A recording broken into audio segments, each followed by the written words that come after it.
Alors sur la partie pratique, c'est très simple, je vais vous montrer quelques exemples de code que j'ai pu réaliser pour que vous puissiez bien comprendre le principe. Comme d'habitude, je définis un type octet pour qu'on se comprenne mieux, donc un octet, 8 bits, et comme vous pouvez voir, vous pouvez faire des tableaux d'octets évidemment, et donc vous réunissez plusieurs variables du même type, collées les unes aux autres dans la mémoire. Plusieurs façons de définir un tableau, hein. Vous pouvez créer comme ceci des accolades et si vous mettez une taille fixe, il va deviner directement la taille. Vous pouvez aussi remplir la taille, ça c'est dans le cas des tableaux de taille fixe. Comme vous pouvez le voir juste ici, c'est exactement la même chose. Ensuite, vous pouvez mettre une string littérale comme on le fait juste ici. Vous allez voir que c'est pas exactement la même chose que d'écrire ça. Juste ici, je crée un pointeur et je lui donne l'adresse de cette string littérale Toto. Vous allez comprendre pourquoi. Juste ici, cette fois-ci, j'utilise la fonction strdup. Alors la fonction strdup, on peut aller regarder, elle duplique une string dans le sens où vraiment elle va la dupliquer dans la mémoire et pas juste me donner un énième pointeur qui pointe vers le même endroit mémoire. Là, il y a vraiment une allocation de mémoire qui est faite et d'ailleurs, on peut le voir dans le man. Can be freed with free, c'est-à-dire que ce sera à la liberté de l'utilisateur de free ce qui a été alloué par la fonction strdup. Et là, je m'amuse à afficher les adresses. Donc pareil, printf, si vous ne connaissez pas, enfin je pense que tout le monde connaît, mais allez regarder le man par acquis de conscience, puisque vous allez découvrir toutes les variantes de printf qui sont extrêmement pratiques, et vous allez peut-être y découvrir tout un tas de flags, par exemple le pourcent, ce qu'ils sont ici, pourcent %s, voilà, on a un exemple ici, et tous les autres flags, évidemment là, j'ai pas le meilleur man sur mon PC, mais normalement vous avez la liste de tous les spécificateurs, notamment le %p, c'est le %pointer, ça nous affiche l'adresse en fait du pointeur, alors que si vous utilisez le flag %s, là ça affiche la string pointée par le pointeur. Évidemment, vous pouvez faire crasher printf. Si vous lui dites je te passe une string et vous ne lui passez pas une string, c'est-à-dire par exemple il n'y a pas de backslash 0 à la fin, et printf va faire une segmentation fault. Et vous me direz pourquoi printf seg fault? Et parce que c'est une fonction optimisée et que vous avez le manuel où c'est bien écrit ce que vous êtes censé lui passer. Donc le langage C et avec le man, on part du principe que vous allez bien l'utiliser. Et si vous l'utilisez mal, c'est un comportement undefined, indéfini, et c'est pas notre problème.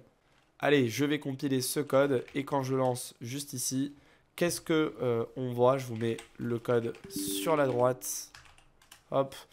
On voit que effectivement, là, on voit bien les adresses qui se décalent et notamment on voit bien que c'est 5 caractères plus loin, hein, puisque en hexadécimal ça fait 9. A, B, C, D, E, ça fait bien 5. Et donc, il n'y a rien de plus, rien de moins dans la mémoire. Les données se suivent. Donc, en fait, c'est tableau de notre point de vue d'utilisateur. Mais dans la mémoire, il n'y a pas vraiment de tableau. C'est exactement juste des variables du même type qui se suivent. Mais effectivement, c'est plus simple de mettre un seul nom sur cet ensemble de données du même type que d'avoir à créer 5 variables. Heureusement qu'on a les tableaux. Plus loin dans la mémoire, ce que je fais juste ici, c'est que je le remplis d'une façon différente. Là, vous allez voir, c'est intéressant. Le fait de mettre ces crochets fait que je crée un tableau d'une donnée de taille fixe, entre guillemets, et donc il va copier ces caractères-là dans mon tableau. D'ailleurs, fait intéressant, il va les copier avec un backslash 0, puisque en C, si vous écrivez ça, vous écrivez que c'est une string, et le compilateur va se charger lui-même de rajouter un backslash 0. Mais juste ici, ça n'est pas la même chose. C'est bizarre, si on regarde les adresses, c'est une toute autre zone de la mémoire. Là, il y avait une cohérence, alors que là, non. C'est précisément ce que je vous expliquais dans la partie théorique. Ici, on est dans la stack, alors que ici, on est avec des pointeurs. Et donc, ce qu'on remarque tout de suite, c'est que c'est pas du tout le même endroit dans la mémoire entre ici et ici. Et c'est ce que je vous expliquais, c'est pas les mêmes zones mémoire. Ici, on est avec les brackets, donc on ferait une variable entre guillemets locale de taille fixe. Ici, c'est pas la même chose, on est en train d'utiliser des pointeurs et donc le compilateur comprend de lui-même que c'est pas exactement le même type pour le coup de tableau, c'est pas stocké au même endroit. Et là, fait très étrange, j'ai déclaré deux variables, deux pointeurs et pourtant ça pointe exactement sur le même endroit, c'est exactement la même adresse. Alors pourquoi c'est la même adresse? Et tout simplement parce que le compilateur voit une string littérale Toto.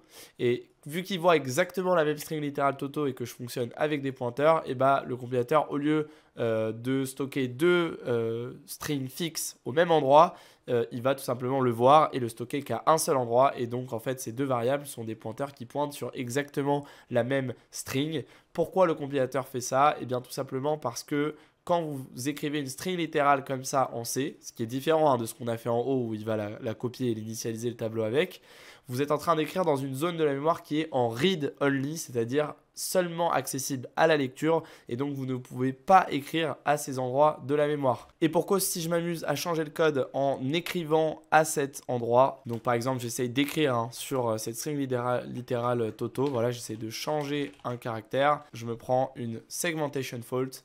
Bizarre, j'ai essayé d'écrire à un endroit où je n'avais pas le droit, donc forcément une erreur de segmentation. Pour régler ce problème et ne pas avoir ce souci dû à cette variable en write only, je peux utiliser la fonction strdub comme je vous le disais, et là du coup ça va dupliquer dans une zone de la mémoire qui, elle, pour le coup, on peut écrire dedans, ce qui fait que si j'écris dans str6 et que j'essaye de changer un caractère, voilà, cette fois-ci ça devrait marcher.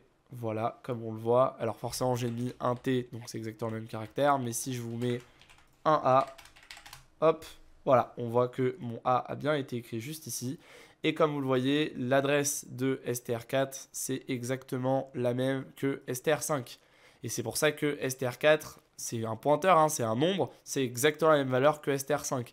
Attention, vous ne pouvez évidemment pas écrire, par exemple, la string Toto, double égal, je sais pas, mon str3. Vous n'avez pas le droit d'écrire ça puisqu'en fait là vous avez comparé l'adresse de la string littérale Toto, donc on a vu cette adresse, ça va être 004 juste ici, avec mon adresse str3, ce qui n'est absolument pas la même adresse. Et enfin, je vous montre un use case pour que vous compreniez, même s'il a l'air un petit peu compliqué, je vais vous demander de vous concentrer uniquement sur cette fonction main. Là, c'est le cas où la taille de la string, la taille de mon tableau, je ne peux pas le savoir à l'avance. Et donc, pour ce faire, on va lancer mon programme. Je rentre la taille de la string à la main, par exemple une string de taille 5. Je vais rentrer ma string dedans, par exemple hello, voilà. Hop. Et comme vous voyez, j'ai réussi à créer une string avec une taille dynamique. Mais pour ça, comment j'ai fait? J'ai alloué de la mémoire en fonction de ma size. Et donc ça passe par une allocation de mémoire puisqu'on ne connaît pas la taille à l'avance. Évidemment, de nos jours, avec les compilateurs modernes, vous avez moyen théoriquement de faire un tableau de taille fixe avec un appel de fonction ou une valeur un petit peu dynamique. C'est ce qu'on appelle la VLA, la Variable Length Argument. Mais ça, je vous laisse aller regarder directement par vous-même sur Google. On en a déjà fini avec cette vidéo. J'ai vu que certains d'entre vous posaient des questions dans les commentaires. C'est génial. N'hésitez pas, c'est comme ça qu'on progresse, c'est comme ça qu'on avance et c'est comme ça qu'on en apprend plus. Et évidemment, comme vous le savez, si vous voulez pousser plus loin sur ces notions et que je vous coach directement par rapport au programme de votre année pour que vous cartonniez dans vos études, et bah ça se passe dans le lien en description pour rejoindre le programme de mentorat.